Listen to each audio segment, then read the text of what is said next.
This question is from NEET 2025 examination.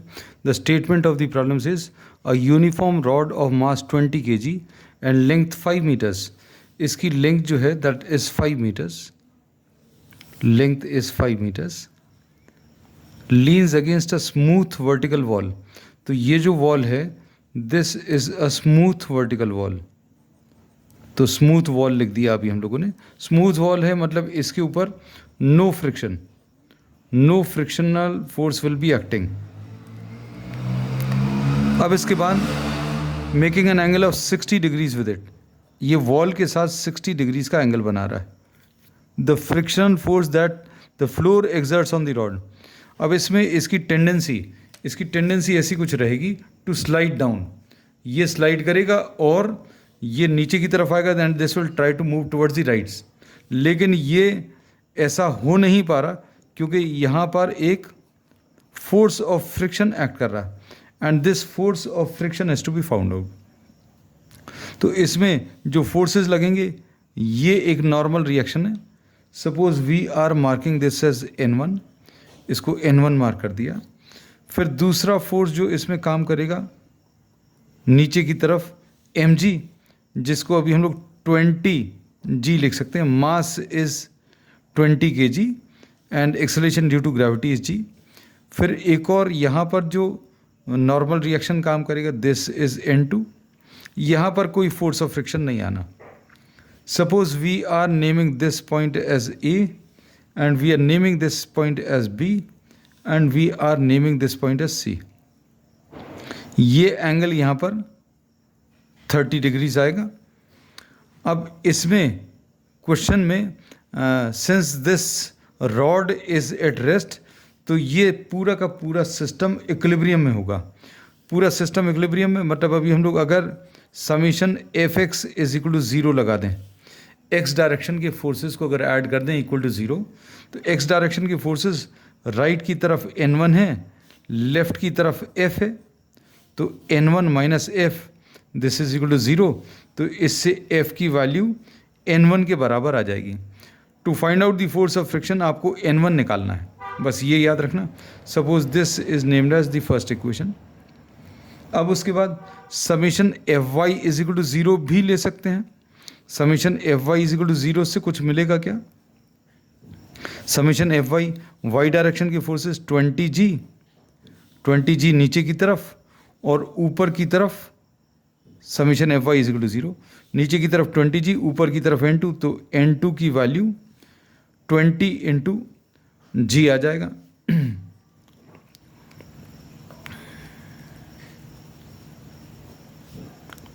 अब इसके बाद now we will try to find out what N1. इससे तो अभी हम लोग N2 मिला, तो N2 का अब यहाँ पर तो कोई यूज़ नहीं है.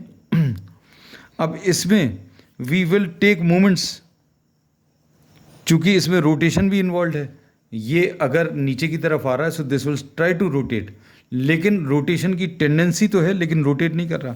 सो taking moments about the point C point के अबाउट मोमेंट्स ले लें. अब C पॉइंट के अबाउट अच्छे से समझने की कोशिश करें.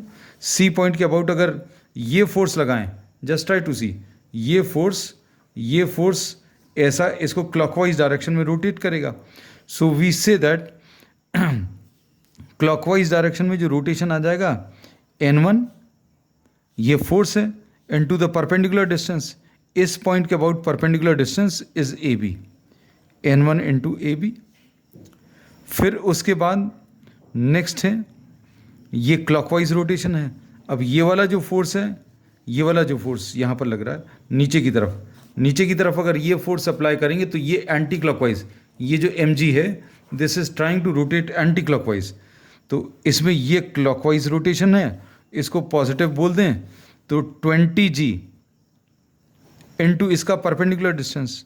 अब ये 20g का परपेंडिकुलर डिस्टेंस अगर देखना है तो इसको अभी हमने आगे एक्सटेंड कर दिया. अब इस 20g का इस पॉइंट के अबाउट परपेंडिकुलर डिस्टेंस ये CD आ जाएगा, 20g into CD and this rotation is anti clockwise. तो या तो इधर माइनस लगाकर इक्वल टू 0 कर दें, minus this is equal to 0. तो इसमें N1 into A B will be equal to 20G into C D. अब ए बी और सी डी की वैल्यूज़ रखनी है। अब ए बी और सी डी की वैल्यूज़ रखने के लिए इसमें ये लेंथ याद रखना, दिस लेंथ इज़ 5 मीटर्स। अगर नहीं भी दी है तो आप एल लेकर भी काम चला सकते हैं। अब इसमें साइन 30 की value, sine 30 will be equal to, sine 30 will be perpendicular A B upon hypotenuse is A C. तो इसमें क्या लिख सकते हैं, 1/2 is equal to A B upon A C is 5। तो इससे ए बी की वैल्यू 5/2 आ जाएगी। अब सी डी की वैल्यू अगर निकालनी है तो we will be taking this triangle. अब इसमें ये वाला जो डिस्टेंस है ये 2.5 मीटर्स है, क्योंकि हाफ लेंथ है, क्योंकि ये जो एम जी एक्ट करेगा ये सेंटर पर एक्ट करेगा, तो ये 2.5 मीटर्स है। सपोज इसको ओ लिख दे रहे हैं, तो इसमें ट्राइंगल ओ सी डी में साइन 30 या कॉस 30 लेना, क्योंकि सी डी निकालना तो ये बेस, तो cos 30 will be base C D upon the hypotenuse is O C. तो इससे सी डी की value will be equal to O C into cos 30 which is √3/2। अब ये वैल्यूज़ को अभी हम लोग यहाँ पर सब्सटीट्यूट कर दे रहे हैं। N1 इंटू ए बी की वैल्यू 5/2 है, is equal to 20 into G into C D की वैल्यू ओ सी कितना है 5/2, दिस इज 2.5 लिख दिया, 2.5 इंटू √3/2। अब इसमें क्या क्या कैंसिल हो जाएगा, ये 2 दोनों तरफ से कैंसिल होगा। इससे अगर मल्टीप्लाई करें ये कितना आ जाएगा, 5 4 ज़ा 20 और 4 इंटू 2.5 कितना आ जाएगा 10। तो ये N1 की वैल्यू 10G √3 आ जाएगा, और G की वैल्यू इन्होंने 10 लेने को बोला है, तो दिस विल बी 100√3 आ जाएगा। और ये N1 आया है, तो N1 की वैल्यू अगर हम इसमें सब्सटीट्यूट करें तो इससे फोर्स ऑफ फ्रिक्शन, ये यहाँ पर इस वाले में इन द फर्स्ट इक्वेशन इससे F की वैल्यू N1 के बराबर है, और ये कितना 100√3। तो force of friction 100√3 and this is given in the fourth option.